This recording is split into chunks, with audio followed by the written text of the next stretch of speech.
دریائے راوی میں پانی کی سطح ایک بار پھر بلند ہونے لگی۔ شاہدرہ میں بہاؤ 36,000 سے بڑھ کر 65,000 کیوسک ہوگا۔ پی ٹی ایم اے کے مطابق سائفن، جسڑ اور ہیڈ بلوکی پر بھی پانی کی سطح بلند۔ نشیبی علاقوں میں ممکنہ خطرات کے پیش نظر الرٹ جاری۔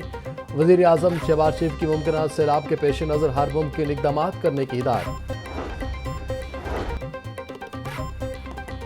بھارت میں تھن ڈیم بھر چکا۔ اگلے 2 سے 3 ہفتے راوی میں پانی کی سطح بلند رہے گی۔ راوی میں صورتحال پہلے جیسی نہیں ہوگی مگر پانی میں اضافہ ہوگا۔ راوی کا پانی چناب میں جانے کے بجائے واپس آ رہا، جس کی وجہ سے پانی کا لیول کم نہیں ہو رہا۔ D G P T M Irfan Ali Katia کی میڈیا بریفنگ۔ راوی کی زمین پر سوسائٹیاں بنانے والوں کے خلاف ایکشن شروع۔ اینٹی کرپشن نے نجی سوسائٹی کے مالک کو گرفتار کر لیا۔ روڈا اور ایل ڈی اے سے راوی میں قائم غیر قانونی ہاؤسنگ اسکیموں کا ریکارڈ بھی طلب۔ ملزم نے دریا میں 12,000 کنال کے پلاٹ فروخت کیے۔ سوسائٹی کو متعلقہ اداروں سے منظور بھی نہیں کرایا گیا۔ دریاؤں میں طغیانی برقرار، اب تک 43 افراد بے رحم لہروں کا شکار۔ پی ٹی ایم اے نے جانی اور مالی نقصان کی نئی رپورٹ جاری کر دی۔ راوی، ستلج اور چناب میں سیلابی صورتحال کے باعث 33,63,000 افراد متاثر۔ 3300 سے زائد دیہات زیر آب آ چکے۔ 12,92,000 لوگوں کو محفوظ مقامات پر منتقل کر دیا گیا۔ متاثرہ ضلع میں 405 ریلیف کیمپ قائم۔ سیلاب متاثرین کی بحالی کا کام جاری ہے۔ صدر مملکت آصف زرداری کا گورنر پنجاب سردار سلیم حیدر سے رابطہ۔ آصف زرداری نے گورنر پنجاب سے صوبے میں سیلاب کی صورتحال پر بات چیت کی۔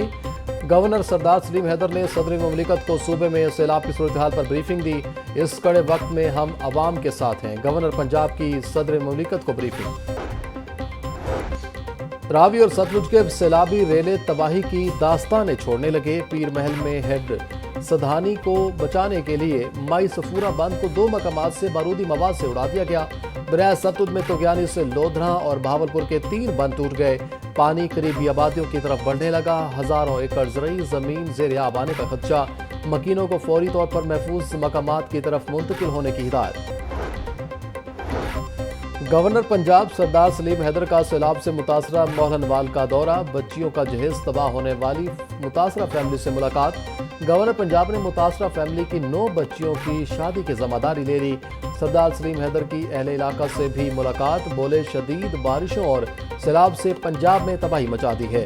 اس وقت میری تمام تر توانائیاں سیلاب زدگان کی بحالی پر مرکوز ہیں۔ یہ وقت سیاست کا نہیں، متاثرین کو ہر ممکن مدد فراہم کی جائے گی۔ سیلاب متاثرین کی دلجوئی اور سہولیات کی فراہمی۔ کمشنر لاہور ڈویژن مریم خان کے ریلیف کیمپس کے دورے۔ راولپنڈی کے نشیبی علاقوں سے پانی نکالنے کے لیے مؤثر پلاننگ کی ہدایت۔ فلڈ ریلیف کیمپ میں مقیم افراد کی تمام ضروریات کے مطابق سہولیات کو یقینی بنانے کا حکم۔ چیئرمین پیپلز پارٹی بلاول بھٹو زرداری آج لاہور پہنچیں گے۔ بلاول بھٹو زرداری سیلاب زدہ علاقوں کا دورہ کریں گے۔ چیئرمین پیپلز پارٹی لاہور اور پنجاب کی تنظیموں سے ملاقات بھی کریں گے۔ بلاول بھٹو پیپلز پارٹی لاہور اور پنجاب کی تنظیموں کے حوالے سے اہم فیصلے کریں گے۔ چیئرمین پیپلز پارٹی بلاول بھٹو زرداری لاہور میں 4 روز تک قیام کریں گے۔ وزیر اعلیٰ پنجاب مریم نواز نے درختوں کی نیلامی کی آڑ میں جنگلوں کی کٹائی کا دھندا بند کرا دیا۔ پنجاب کی تاریخ میں پہلی بار جنگل کی لکڑی کی نیلامی کا روایتی نظام ختم کرنے کا بڑا فیصلہ۔ نوٹیفیکیشن جاری۔ جدید ٹیکنالوجی اور میپنگ کی مدد سے نئے اور شفاف قواعد و ضوابط بنائے جائیں گے۔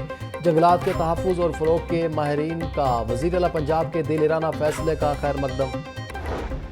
پنجاب یونیورسٹی میں ایپسب کے زیر اہتمام آگاہی سیمینار کا انعقاد۔ چیئرمین پنجاب گروپ میاں عامر محمود کی بطور مہمان خصوصی شرکت۔ سیمینار کے شرکت سے خطاب کیا اور طلباء کے سوالات کے جوابات دیے۔ ایپسب کے چیئرمین چودھری عبد الرحمان اور پنجاب گروپ کے ایگزیکٹو ڈائریکٹر سہیل افضل کی بھی شرکت۔ نئے صوبے بننے سے کسی کا ذاتی فائدہ نہیں ہوگا، گورننس بہتر اور اخراجات کم ہوں گے۔ عوامی حقوق، مساوات اور مسائل کی منصفانہ تقسیم لازمی ہے۔ پیسہ اور طاقت ہمیشہ بادشاہت کے لیے استعمال ہوتا رہا۔ چیئرمین پنجاب گروپ میاں عامر محمود کا ایپسب کے تحت آگاہی سیمینار سے خطاب۔ کہا مملکت 7 اجزاء پر قائم ہوتی ہے، جن میں سب سے اہم پبلک ویلفیئر ہے۔ پنجاب آبادی کے لحاظ سے سب سے بڑا صوبہ ہے۔ بہتر حکمرانی کے لیے ڈویژنز کو صوبے بنایا جائے۔ پاکستان میں 44% بچے مکمل خوراک سے محروم۔ 2.5 کروڑ بچے اسکولوں سے باہر۔ بے روزگاروں کی فوج تیار ہو رہی ہے۔